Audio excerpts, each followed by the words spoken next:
I'm Adelaide Klein. We are starting another episode of Heard It Here. We're going to talk about Video and Picture Day. Well, we just finished Picture Video Day. What's everyone's thoughts? It was, 2.5 days? Yeah. I think, a lot of work went into it. Not only the preparation in terms of the backside of clipping and torching bowls, but as well as the getting them clean inside. And then, that's where I was all weekend, was inside helping make sure the bowls got cleaned up, looked their best, and then we sent them down to you guys to be pictured and videoed. Keller here took all the pictures and videos this last weekend, these last couple of days, and I was just kind of curious in your thoughts of how you thought that went. I think everything went really well, and I echo what you said about all the work that came in on the backside, and maybe Catherine can talk a little bit about that, what all goes the rest of the year. But these 3 days that I've been here, everyone did a really good job of working with the cattle and getting everything through in a timely manner. So we had 75 videos to do, and we pictured around 35 head or 80 we videoed or something. But a lot of cattle through the picture pen, and keeping everyone in a good state of mind and having a little bit of fun doing it, trying to, and getting good content of the bulls, and really excited to get that media put out and get videos online, DV auction for the bull test sale, and for the pictures in our catalog that should be going out here in a couple of weeks. Mm-hmm. Catherine, what was your experience with the preparation in terms of getting these bulls to this point of picture and video days? So before Picture and Video Day, all of our students got assigned pairs and a group of bulls,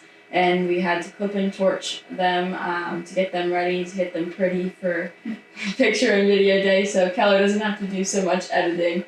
Because I'm a competitive person, I try, and I want to have my students have a little bit more ownership in what they're doing. I make it a competition for students. They're paired up. So Catherine, your partner was Audrey Baden, our other work study. So each pair gets a group of cattle to clip and torch, and then we have a fitting competition. And nobody knows who wins until sale day, which I think is really awesome. Our livestock judging coach, Emma, will be the judge, and so sale day, it's really fun for everyone. So who won? And then it gets announced on sale day, and the consignor comes out. We get a picture with them, and everybody gets a plaque, the winning pair, and then the consignor. So it's really fun. Yeah, this being my first year here, I actually got to, kind of do a demonstration in terms of the clipping and torching, and I thought that was really unique to be able to come in and, kind of show and demonstrate how, as a producer, you want to get those bulls ready and what they need to look like. And, on the livestock side of things, we always go for the ideal, what you want them to look like, make sure their lines are level and all those things, make them look the best they possibly can. And, I thought that was a very unique opportunity for the students to not just kind of be thrown into like, hey, you win or you lose. They were given the tools to succeed and the opportunities to do that. And I honestly, as the cattle went through the chute this last couple of days, I thought they all looked very good. And I think that it's very impressive that we have a group of students that, put in so much time and effort to make their bulls that they had look the best they possibly could. And I think that turned around and was, made it a lot easier to picture and video those cattle as they came through to you. And Oh yeah, I would agree with that, Emma, and kind of echo that it does make my job a lot easier as the guy behind the camera when you guys had put the time in before to make the cattle look good, and they're clean, and there's not as much that I have to do on the editing side to make these cattle look as presentable as possible, because we're just trying to make these cattle and catch them in their best light possible, to do a service to these consigners, these producers, because we talked before in another episode about the timeline and how much goes into this in these cattle, and then if I take a bad picture of them, those 2 years of work are going to waste just because they get depicted in a bad light in that one split section. So it takes anywhere from for the videos sometimes can be quick if we can get the cattle on 2 passes. They give us really good video and we can be in and out and done, or sometimes it might take 15, 20, 30 minutes to get all that we need, because we're going to be diligent and to portray those bulls as best as we can, in an honest way as well. And I think the great thing about you is you made sure to get the best picture, the best video you possibly could for each bull there. Well, yeah, and not to brag on myself too much here, but that's a certain expertise that I bring, especially with Lazy 8 Media is my experience. I was on the livestock judging team here at Colby Community College, and then also as I transferred to West Texas A&M and judged there as well. So I bring that kind of expertise, and then just growing up raising cattle of my own and knowing what good ones look like, and knowing cattle, and to maybe sometimes there are some issues or problems with cattle, and knowing how to make them look as best they can, and to pair that with the livestock, and get them looking in their best light. I agree. I think that's one of the hardest parts when you're picture and videoing is, there may be a really good one that you're like, when you're standing there, like that's a good one. You want to get them, give them justice. And, sometimes when cattle get in there, they act funky, and, it's really hard to, get them to where they need to be in terms of on their video or their picture. And so I think, like Adelaide said, and I'll echo that, is, I feel like you did a really great job in terms of being like, hey, he has his head down, let's run him again, let's try again. And, it wasn't just he walked through, we're done. And for me, I appreciate that from a cattleman to a cattleman of like, hey, I'm going to make sure these consigners are impressed, or at least not disappointed in terms of their videos. You want those people to want to come back and keep doing it, as well as for yourself. You want to portray yourself, as a very professional, having gone to school with you, that background of your media and your livestock expertise. I think that brings a big value in terms of picture and video days. And I'll add on to that too, and Catherine may want to add a little bit as well. But I got comments from students. You did great communicating with them, and like for the livestock judges in itself, that's like a practice for them, getting to hear your feedback about each bull, asking them what they thought, what they like, what they don't like about that bull. I think that's really nice, and an added value that we got as students, instructors here, to be able to hear your feedback, because and just have an interaction, because a lot of times picture video day is pretty, you're zoned in, you've got a short time frame to do it, you only get the daylight to do it, so most of the time the people here are going to be locked in, which is totally understandable, but it was nice that you were able to provide that value to everyone. I agree. It was, a breath of fresh air. I spent a lot of time in a picture pen, and, it gets to pretty high tensions at times, but the ability to learn. And so, for me, my team was out there, and I appreciated the words of advice, or even just learning like cattle flight zones and how to move livestock and be around livestock.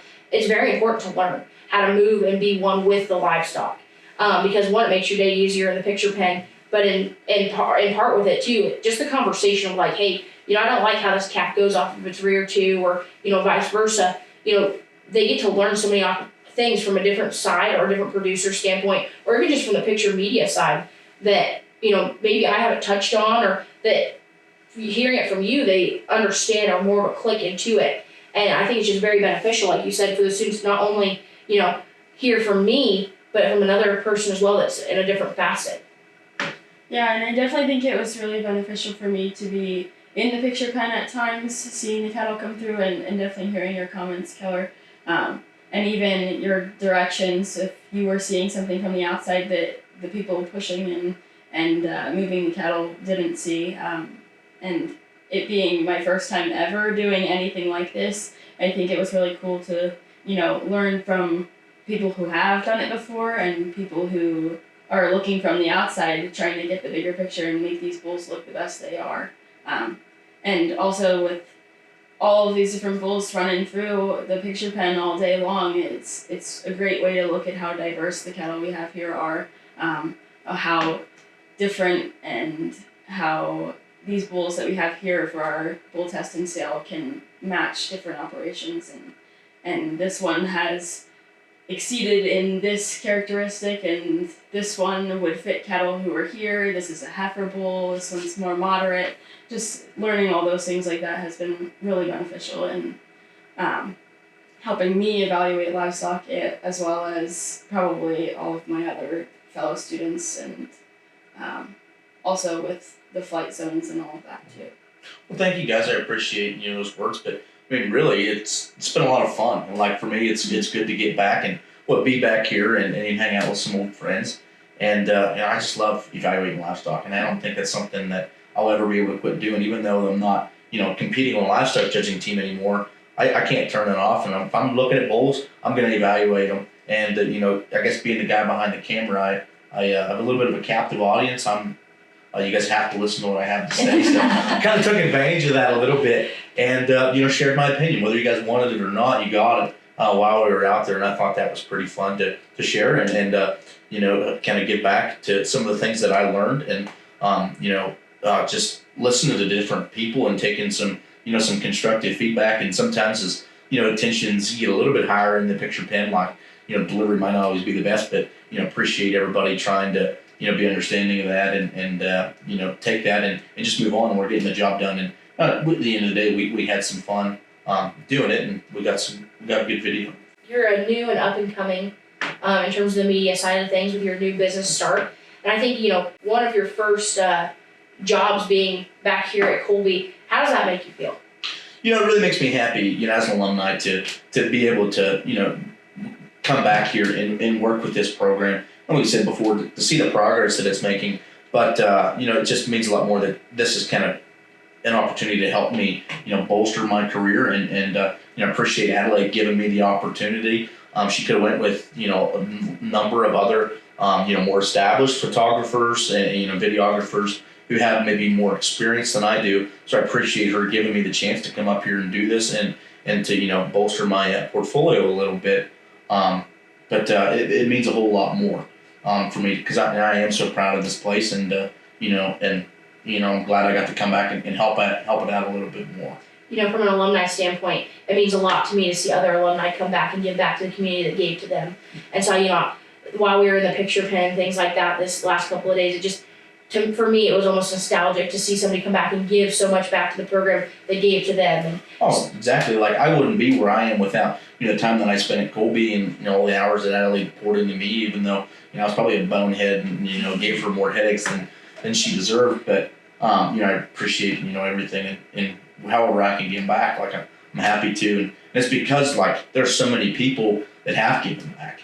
As a member of the livestock judging team, we saw, and with the beef program, we saw so many, alumni of the livestock team that, are gracious enough to let us come and work out and all that stuff. And the, that some are consigners to the sale and are very helpful, and they've given a lot of feedback.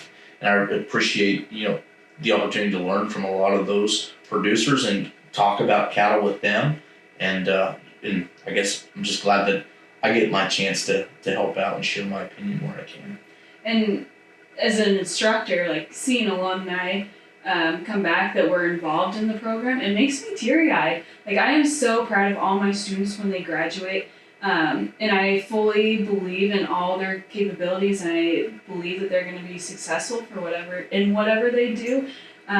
So I think it's my job, and anyone at this community college does, I think, a great job at that. But pouring back into our students, everybody deserves an opportunity, and there's not an ounce of doubt that I think you're going to do it. When you approached me, I didn't think that you were going to do a poor job. I knew you were going to do an awesome job. I wanted you here. And I think it's so cool that there are alumni that love the school, that want to come back and pour into it.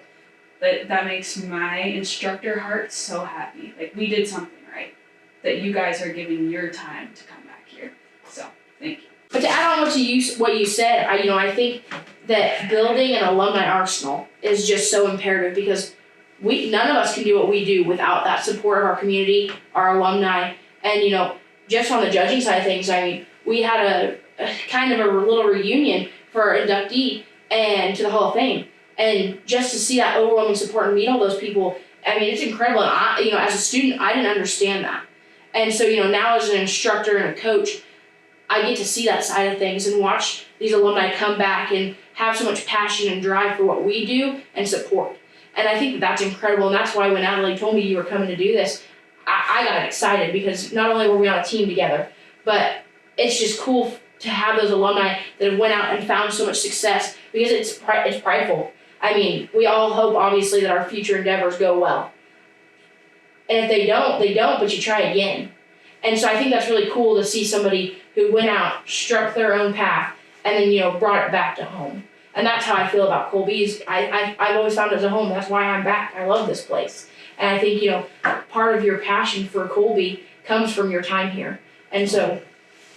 No, I agree with that. And, And not to say that I wouldn't do a good job, in other places, but it's like, it just feels extra special to get the opportunity to do it here. Absolutely. And I think it's really beneficial as a student to see people who have so much passion for the beef industry and this program to come back and put the time in and just, learn by example of people who are out there doing what they want to do and they're doing it right. And not that I don't love Adelaide teaching us all the time. She's a great instructor, but it's good to learn from other people and get a new take on things as well. No, Yeah. always. It's good to find, like we talked about before, with the opportunities this sale has to find the cattle that work for you. But sometimes you got to find the advice and the information that works for you. And when you take it home to your home operations, like maybe not everything that Adelaide does works for you. When I started livestock judging in 4-H, the best piece of advice I got was from my dad. And he told me, go be a sponge. We're going to all these producers' place to work out and judge livestock. Learn from these people. You've got these great resource and to meet different people that are, that competed with. And I think it's really nice. And Adelaide does a really good job with getting other people in to share their perspective, whether it's what she says or to the contrary, to take all of it in and to know when and how to apply that. I agree. That's something I find very unique for this program is, getting to have the opportunity of alumni or producers or whatever come in and they get to talk and sit with the students. Earlier today, you got to sit and kind of speak with the students, and it was time for questions and all those things. And the students got to really ask you about, your university and your business and how things work and why you did what you did, and how it goes. And I think that gives those students another bridge or opportunity to kind of see, well, maybe that's something I want to do, or take that advice and run with it. Like you said, it may not be the same advice you've heard over and over again, and it could be completely different. But at the same time, it might work for what they've got back home. And so I think that's just super extreme opportunity to be a sponge. And I was told a very similar thing when I left for JUCO. Go be a sponge and learn what you can. Because at the same time, we all grew up with one way of doing things. There's a million ways to do something. And just figure out what works best for you. And it's a very unique opportunity here at Colby. And getting different perspectives too. We may tour a different operation or bring someone in, and if you don't agree with it, that's value in itself. Knowing I definitely don't want to do that. I like it how we do it back home. That is valuable just as much as Keller, the way he operates and runs the camera, whatever. That is awesome. I'm going to do that.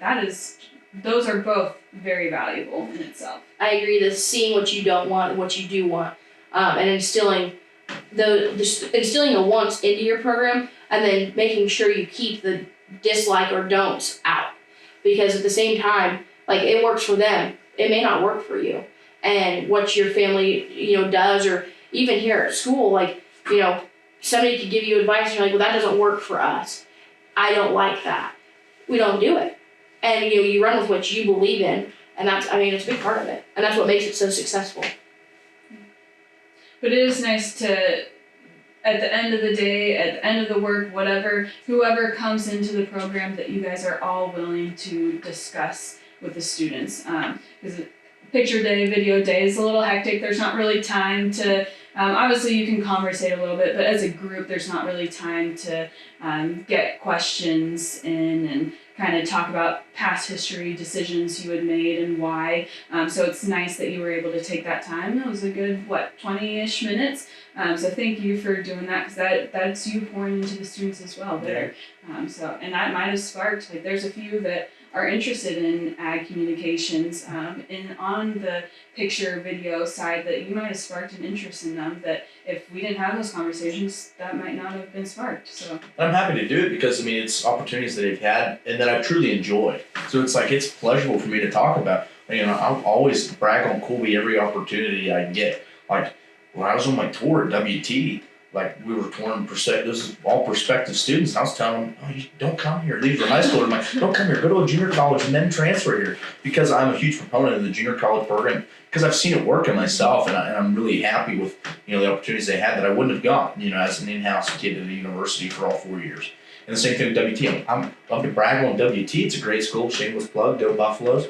And I'd be remiss if I didn't have throw that in there. But it's because I truly mean it. And I wouldn't say that maybe there's some things that I wouldn't share, but about other things. But what I have shared, it's because I've been there, and I truly enjoy being an AgCom student and the opportunities I get to do. It might not be for everyone, but I'm going to share my experiences, and if it fits for you, that's good. I'm happy. I think the connections that the students get out of it is what I truly value. As a student and as a judging or past judging contestant, you get to meet industry leaders all the time, and you make those connections. So when we bring those people in, it's a connection for them. Just like Keller, when his business takes off, he's going to need another person behind the camera or doing the editing work. And those students that he sparked their interest today, back in the future, those could be prospective people he could hire, to take over on those aspects. And I think that's super important that they just got to make that connection with him.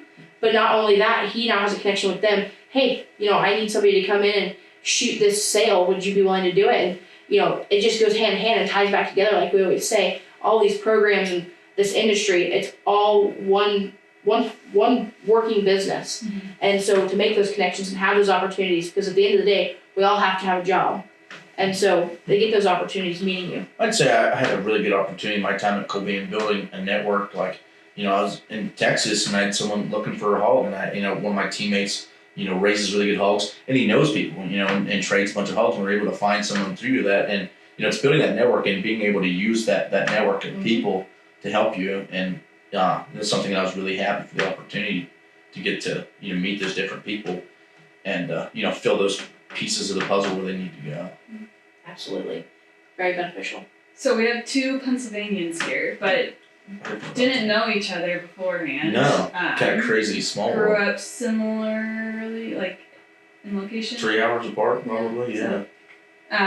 But tell us how we're kind of segueing a little bit, but tell us how you decided to come to Colby Community College, because it's different for both of you, maybe. So my story, I graduated high school and moved to Kansas. I was working in a feed yard in Scott City, Kansas, and was looking at different institutions, and looked into Colby and talked to the livestock judging coach here at Colby at the time, not Emma, the prior coach, and he offered me a scholarship to come judge livestock, and that's the main reason that I ended up deciding to come here. Never even toured. My first day on campus was the day that I moved in, and so it worked out well for my lack of planning, but that's how I got here. Yeah, and obviously we're two different people, but I found out about Colby from my brother who had moved out here after he graduated college. He's older than me, but I grew up in 4-H my whole life, and I really knew I wanted to pursue the beef industry and kind of see where I could get my feet wet there, and I found Colby out here, and I'm loving it so far. So there's different techniques with the picture and video pen. Can you describe the differences and what you look for in the picture pen versus the video pen? So obviously we talked about cattle handling, and less is more, and that's a big philosophy that I always stand for with cattle. And if we can work cattle in absolute silence, that's perfect, and that's ideal. So for the video, that's typically where that comes into play. We want to walk cattle and to do it as naturally as possible. So if we a lot of the best videos we got of cattle, we didn't have anybody in the pen. They were kind of backed off for the cattle. We opened the gate, let them out, and they had a beautiful pass down. But sometimes it doesn't always work that way. I told the students my philosophy. Working with cattle is about 60% psychology, 30% physics, and about 10% madness. You got to understand kind of what the cattle were thinking, and then the other thing about physics is understanding your pressure point, your flight zone, and how to apply pressure, how much pressure, at what angle you apply that pressure to get the cattle to move in the direction you want. Another thing my dad's always told me, where their head goes, their body follows, and they're trying to get that, to get the cattle to flow and work the way that you want them to.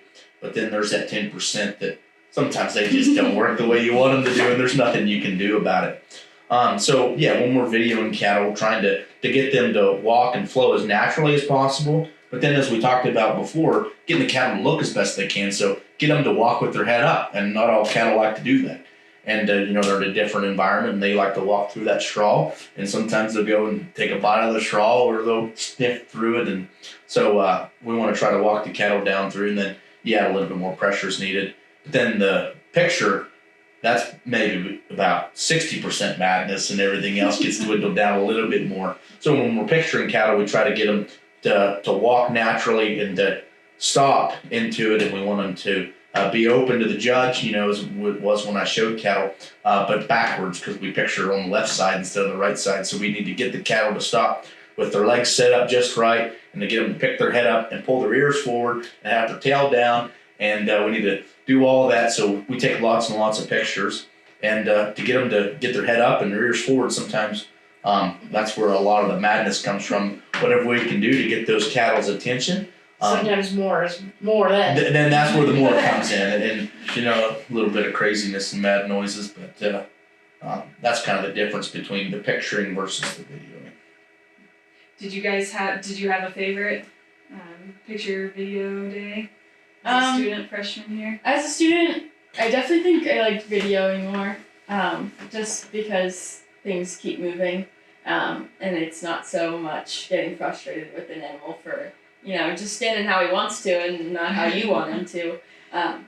And it was interesting seeing how different people in the pen kind of made things move a little faster, or made animals act differently, and someone taking a different approach to things also helping us along the way. So I definitely, to hit on that. I think it is, different groups work differently with cattle. Like Keller said, sometimes more is less, or less is more, excuse me.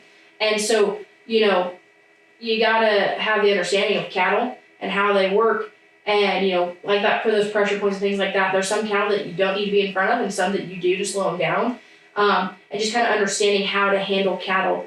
And, we rotated all weekend, right? And with who was out there, and, the speed of everything is based on everybody's ability to do that and work like a well-oiled machine. And, eventually, come day 3, we had our groove kind of caught, and we were able to do that very efficiently. And I think that, like we say, when we're back home, if it don't work and you don't work well, you're out. Because they're long days, and you got to keep going and keep that. And so I think that's very important to know where your strengths and weaknesses are. Some are very, very good at picturing and not very good at videoing. And, I would say that I'm probably better at the picturing side because that's how I grew up. And versus, Adley's very good at taking videos. I'm the opposite. I am way better at videoing than the picturing. Yeah. But I didn't have a show background. You had a show background. Right. And I think that's a big difference So, there. And I think the important thing is not only finding those strengths and weaknesses, but sometimes even if you find those strengths, but this is instructional too. So we're trying to equip everybody, so make sure that all the students get an opportunity to each of the different steps. So that way, when they, either go work for another operation or they go home to their own, they're equipped for just about everything. Even if they're not the best at it or even good at it, they've at least done it, and then they're ready for it. Right. I completely agree. The livestock judging team, we had a couple of young ladies that, are very good at getting ears, and they actually come from very different backgrounds. One comes from a show background and the other comes from a production background. And, the difference between those two young ladies of one being able to get ears and one being able to push them efficiently and things like that. I mean, you have to have a little bit of everything because you have to understand how to move them, where to be. But you also have to have somebody to get those cattle's ears and make them look like they're looking off in the distance, and get them to look right. And I think it just takes a very good set of skills that, like you said, we're trying to instill in everybody to take back home. And I think it's just very important. So we got to hear Catherine's perspective on preference with video picture day. From the perspective of the person editing videos and pictures, what do you think? Do you have a preference on what you prefer, or? Well, like I said, they're very different, and in some senses they're opposite.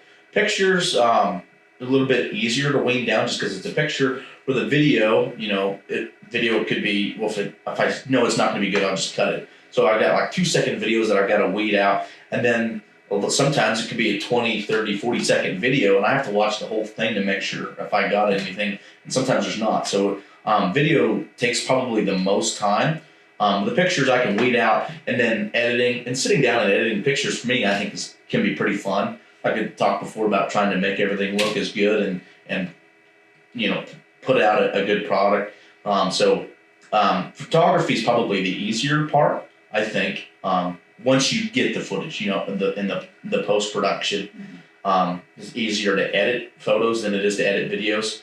But the videos might be easier to get if the cattle cooperate, and that goes into everything. But sometimes we're able to just go one or two, one pass each way, and we're good. And then those will be easy to edit.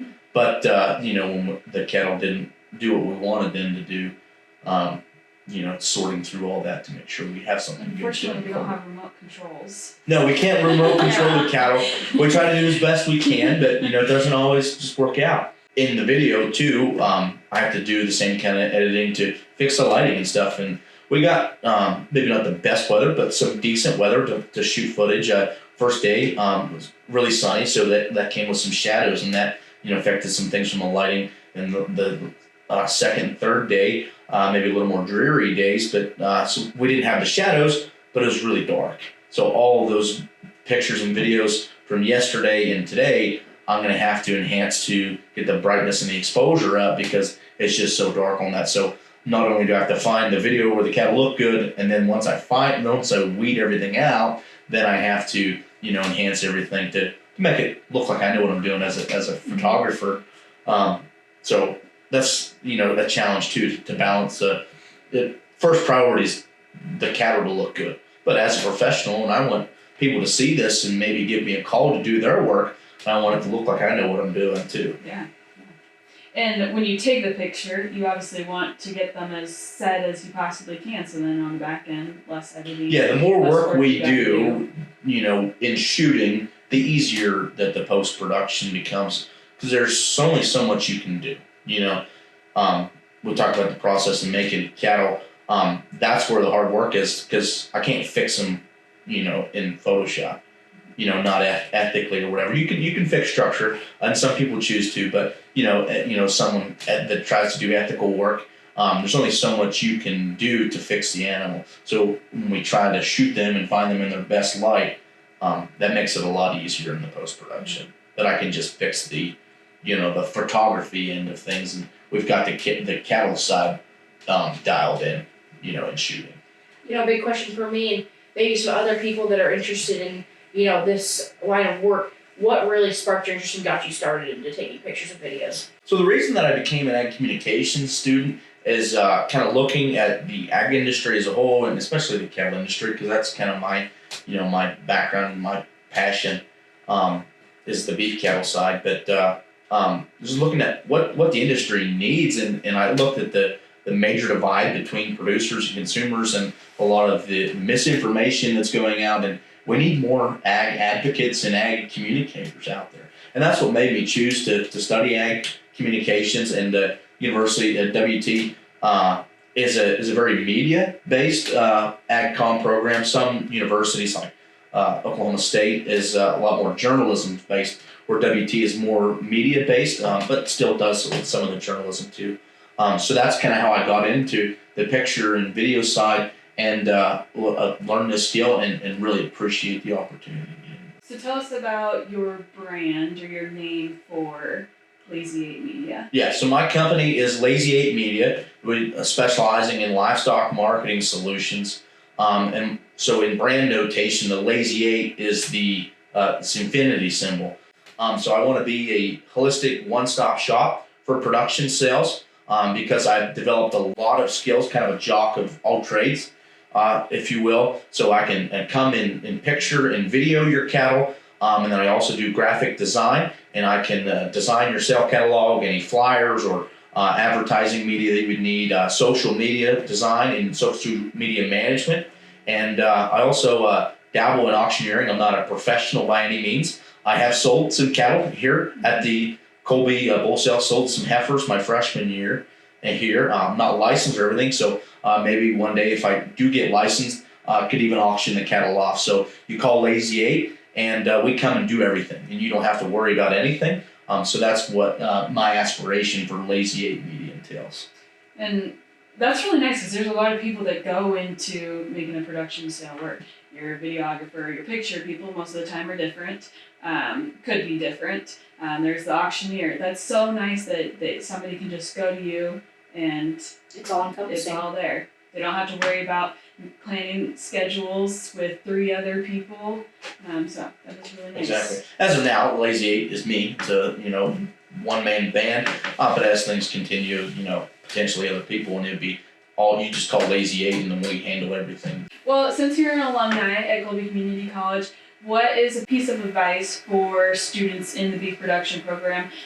Piece of advice for the beef production students, and then maybe for the livestock judging team. We talked about the unique opportunities that I had at Colby and all the different people and the support that I got from alumni and guest speakers that Adelaide's got in, and the instructors as well. Is take every opportunity you can get. If I could give you any advice, it is past one. My dad told me, be a sponge and go out and don't be afraid to go out of your comfort zone and learn as much as you can. You've got a great opportunity to meet people and to make friends, and those friends can turn into connections later in life. But learn as much as you can about as much as you can, and just really make the most of your time here in the beef program, because it's a great opportunity for the livestock kids and for the beef students. I mean, listen to your instructors, your livestock kids. Listen to your coach. It's a great opportunity, and I'm sure you're all smart kids.